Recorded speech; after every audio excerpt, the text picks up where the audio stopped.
welcome to our brand new series, Free People. Let's start by thinking about a question. What's one rule you hate to follow? Why do you hate following it? For as long as human civilization has existed, there have been rules, and people who wanted to break those rules. If you've ever wanted to rebel against a rule, you're not alone. We all get the urge to rebel against rules that we feel restrict our freedom. There are plenty of rules we probably don't want to follow, but we can't exactly throw tantrums when we don't get what we want. Can we? I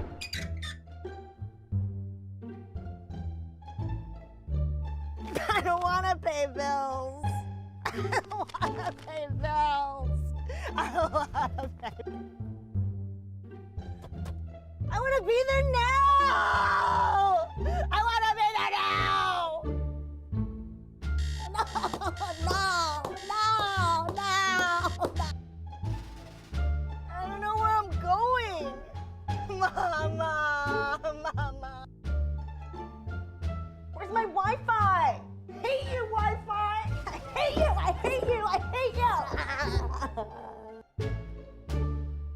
I wanted soy. I wanted soy. I wanted soy. Everyone responds to rules differently. You might push back on almost every rule just because you can, or you might find it easy to obey most rules. After all, they must be rules for a reason, right? But no matter how you deal with rules, at some point you're going to face a rule you really don't like. A rule that makes you feel caged. Have you ever felt caged by a rule? Like that rule was restricting your freedom? Maybe it was a curfew. Don't cuss. Dress code. Who I can hang out with.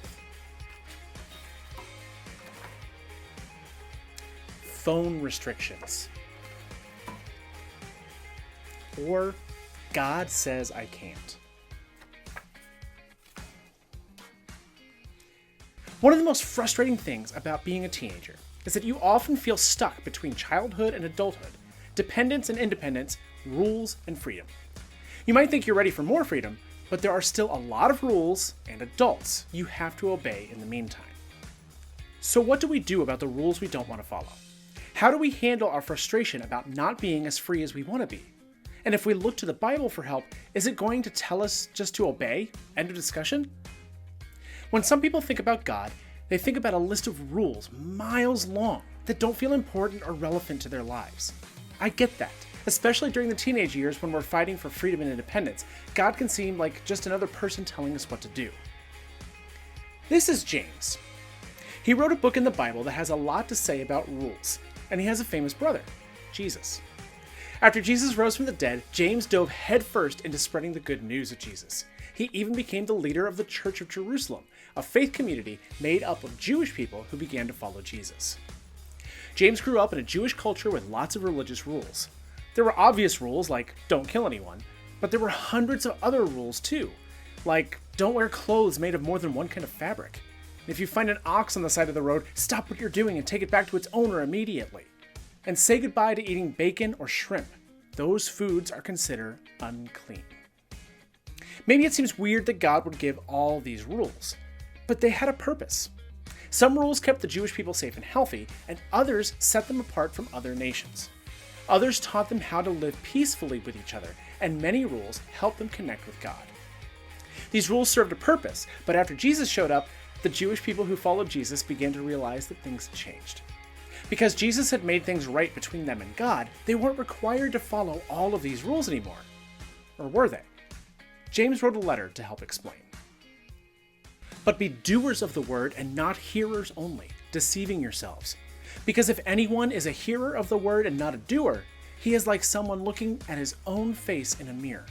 For he looks at himself, goes away, and immediately forgets what kind of person he was. But the one who looks intently into the perfect law of freedom and perseveres in it, and is not a forgetful hearer but a doer who works, this person will be blessed in what he does. So let's break this down. James says, do what God says. If you've ever been told, stop arguing and do what I said, then maybe that's the tone you hear in this passage. But that's not what James is doing. He isn't telling us to be quiet and stop eating bacon because God says so.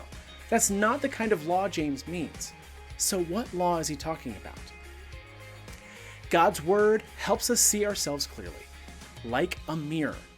The rule don't eat bacon doesn't show me much about who I am, other than the fact that I love bacon.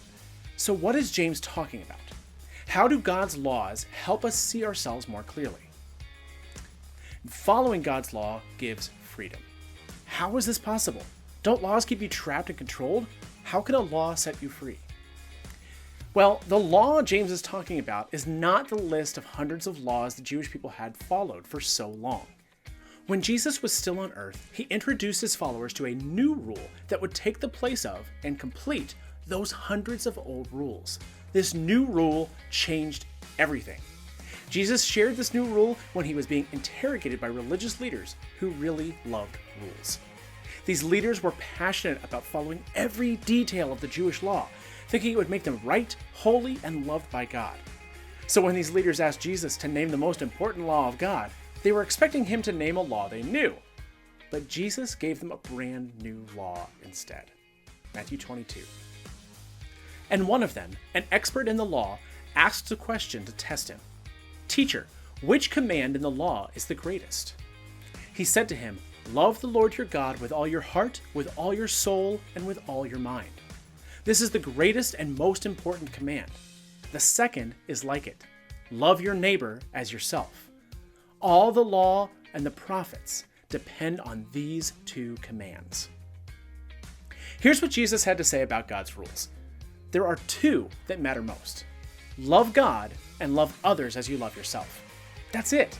When Jesus said all the law hangs on these two commandments, he was saying if you're truly loving God and others, you're already following God's law. When we love God and others, we're doing what God says. Love is how we do something about God's word rather than just hearing it. We see ourselves more clearly. Like a mirror, the command to love God and others shows us just how well we're following God's law. Even if we follow every rule exactly, if we're not loving God and others, we're not following God's law. And we find freedom. The religious leaders at the time believed you had to follow hundreds or thousands of rules in order for God to love and accept you. But Jesus came to free us from that. Under Jesus' new law, the law of love, two things changed. We learned we don't have to do anything in order to earn or keep God's love for us. We're already loved. We learned we don't have to follow thousands of rules if we just follow one: love. A few minutes ago, we had a list of rules that made us feel caged. Rules like these make us feel like we've lost our freedom, but the right rules are like keys, not cages. Jesus' rule is the rule of love, and the rule that sets us free. God isn't about giving us rules that keep us feeling like prisoners. The rules God gives are designed to set us free. Free from trying to earn God's love. Free from trying to be perfect. Free from trying to follow a long list of rules. Free to love and be loved by the God who made us. The key to our freedom is the rule of love. When we follow it, we discover that the right rules can set you free. So what? Can we stop obeying our curfews? Should we ignore our school dress code? Can we do whatever we want? Well, no. Would God still love you if you did whatever you wanted? Absolutely. By doing whatever you wanted, would you be loving God and others? No. In Tokyo, Japan, the Shibuya crossing is the busiest pedestrian crossing in the world. There are very strict rules that govern when people, bikes, and vehicles can cross. You might have to stand and wait for a few minutes before you get a chance to cross the street. But do you think anyone thinks these rules take away their freedom? Of course not. At this intersection, it's easy to see how the right rules set us free to cross the street without fear. In the same way, the law of love doesn't take away our freedom either. Doing whatever we want can lead us to hurt ourselves, hurt others, and live with a lifetime of regrets. But Jesus' law of love sets us free. So what does this law look like in our everyday lives? First, let's talk about something we can all relate to, whether you're following Jesus or not. Then we'll talk about what this means for our relationship with God. First, love others. We've mentioned a lot of rules that feel restrictive, unreasonable, and unfair. But what if we thought about these rules differently? Instead of telling our parents, this curfew is stupid, what if we asked, how can I love my parents better? Maybe coming home earlier lets them go to sleep, instead of staying up late and worrying if we're safe. Instead of thinking, it's fine if I text while I drive, right? What if we asked, how can I better love the people around me? Following these laws is a simple way we can protect each other from harm. Next is love God. Jesus' rules of loving others is a helpful way to make decisions no matter what you believe. But Jesus gave us the law of love for a reason that's bigger than just being kind to each other. Above all, Jesus wants us to love God. So if following God ever makes you feel caged instead of free, what if you asked, how do God's rules help me love God more? How do they help me stay close to God? How do they give me a chance to love God by loving others? And how do they give me a chance to trust and obey God even when I don't understand? Over the next few weeks, we're going to talk a lot about the relationship between rules and freedom, but we needed to start here with the law of love. God's law sets us free to love God, others, and ourselves. God's law helps us see that no matter what we've done, God's love for us never fails.